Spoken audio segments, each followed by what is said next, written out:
मेरा नहीं है, जबरदस्ती दिया। और अब खबर पटना पुलिस की गुंडागर्दी की। इसे आप खाकी का नशा कहिए या फिर वर्दी का रौब, लेकिन पटना पुलिस के इस जवान को देखकर वहां मौजूद लोग तो उसे वर्दी वाला गुंडा ही मान रहे थे।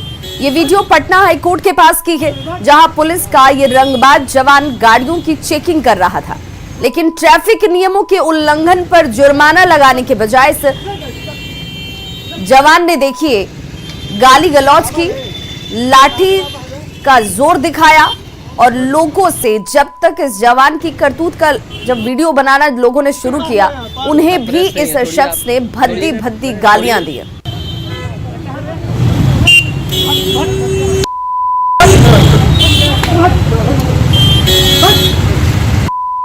कि इस जवान पर खाकी का नशा किस कदर सवार है कि यहाँ पर जो ट्रैफिक पुलिस वाले खड़े हैं वो इसे रोकने की भी कोशिश कर रहे हैं। चालान काटना, नियम का उल्लंघन करने पर वहां तक सब कुछ जायज था, लेकिन जवान ने देखी कैसे लाठी का जोर दिखाया, जमकर लाठियां चटकाई, लोगों के ऊपर भद्दी गालियों का इस्तेमाल किया। हम प्रेस नहीं है, छोड़िए आप, छोड़िए। मधुबनी के विस्फी थाना इलाके में बाइक सवार नकाबपोश अपराधियों ने आभूषण कारोबारी की गोली मारकर हत्या कर दी। अपराधियों ने कारोबारी के बेटे पर भी पिस्टल के बट से हमला कर दिया। कारोबारी का बेटा भी जख्मी हुआ है। घटना के बारे में बताया जा रहा है कि सिमरी बाजार स्थित गौरीशंकर ज्वेलर्स के मालिक गौरीशंकर ठाकुर दुकान बंद करने से पहले दुकान में रखे आभूषण को समेटकर बैग में रख रहे थे और इसी दौरान बाइक पर सवार दो अपराधी पहुंचते हैं और दुकान में घुसने की कोशिश करने लगे। जब विरोध किया गया तो गोली मार दी गई। पुलिस फिलहाल इस मामले की जांच में जुटी है। वो दो लड़का था, वो बाइक से उतरा,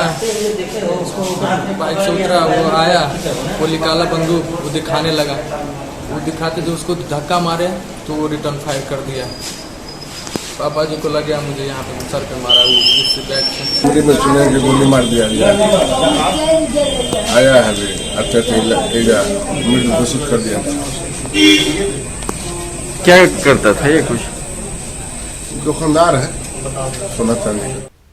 कोरोना से मरने वाले मृतक के आश्रितों को पटना जिले में मुआवजे की राशि अब तक नहीं मिली है। सबसे ज्यादा परेशानी वैसे मरीजों के परिजनों को हो रही है जिनके मरीज की मौत होम आइसोलेशन में हुई या फिर गैर रजिस्टर्ड अस्पतालों में। परिजनों की माने तो सरकार की तरफ से पोर्टल पर कागजात जमा करने के बाद अब ये कहा जा रहा है कि होम आइसोलेशन में मरने वालों के मुआवजे के लिए अभी तक कोई व्यवस्था नहीं की गई। पूरे मामले पर सिविल सर्जन की माने तो जिनके पास वैलिड कागजात हैं उन्हें हर हाल में मुआवजा दिया जाएगा। कोरोना से मरने वाले लोगों के नाम पर राज्य सरकार ने 4 लाख रुपए मुआवजे की राशि का ऐलान तो कर दिया, लेकिन मुआवजे की राशि कागजी प्रक्रिया में उलझ कर रह गई है और आश्रित लगातार सरकारी कार्यालयों का चक्कर काट रहे हैं। तो सिविल सर्जन कार्यालय के बाहर देखिए, ये तमाम लोग हैं जो पिछले कई महीने से हाथ में कागज लेकर लगातार सिविल सर्जन से लेकर जिलाधिकारी के कार्यालय में चक्कर काट रहे हैं, लेकिन अब तक इन्हें राशि नहीं दी गई है। 4 लाख का यह अनुदान अभी तक तो नहीं मिला है और पेपर के माध्यम से, समाचार के माध्यम से मुख्यमंत्री नीतीश जी ने को कहा कि 4 लाख के अनुदान मिलेंगे, लेकिन विगत 1 महीने से अप्रैल 19 को ही हमारे पिताजी डेथ किए और मैंने आवेदन नीतीश जी के पेपर के माध्यम से सुना कि इस तरह के आवेदन करने पर उन्हें मुआवजे मिलेंगे। क्यों ये प्रक्रिया? यह प्रक्रिया मैं प्रखंड से लेकर प्रखंड के पास गया, प्रखंड के बाद एडीएम ऑफिस गया और एडीएम के ऑफिस के बाद सिविल सर्जन के पास आवेदन पत्र देने को कहा गया। 1 महीने से ऊपर हो गया कंटिन्यू।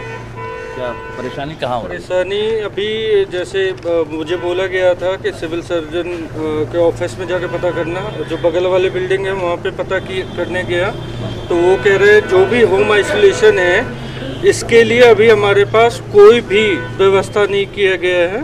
सर्जन ऑफिस में केवल आवेदन आता है, उस आवेदन को हम लोग विभिन्न अस्पतालों और संस्थानों और लेबोरेटरी में भेज करके उनके रिपोर्ट्स हुए, उनका डेथ का सर्टिफिकेट हुआ, उसको हम लोग सत्यापित करवाते हैं। हैरानी होती है कि आखिर सरकारी वादों के बाद भी मुआवजे के मकर जाल से परिजन बाहर नहीं निकल सके।